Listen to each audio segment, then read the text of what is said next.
آج کا لطیفہ۔ ایک خاتون تیزی سے دکان میں داخل ہوئی اور بولی، ڈاکٹر صاحب مجھے کون سی بیماری ہے؟ دکان مالک: آنکھوں کی۔ عورت بولی، مگر ڈاکٹر صاحب میری آنکھوں میں کون سی بیماری ہے؟ دکاندار: ایسی بیماری ہے کہ یہ دکان ڈاکٹر کی نہیں بلکہ یہ نئی کی دکان ہے۔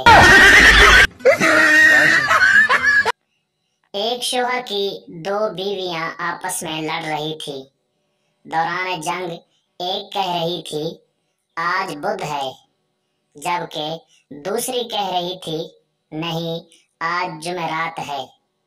شوہر نے ان کی تکرار سنی تو غصے سے بولا، میں پاگل ہوں جو جمعہ پڑھ کے آ رہا ہوں۔ ہماری ویڈیو اچھی لگے تو ہمارے چینل کو ضرور سبسکرائب کرنا، ویڈیو کو لائک اور شیئر ضرور کرنا۔ بہت بہت شکریہ۔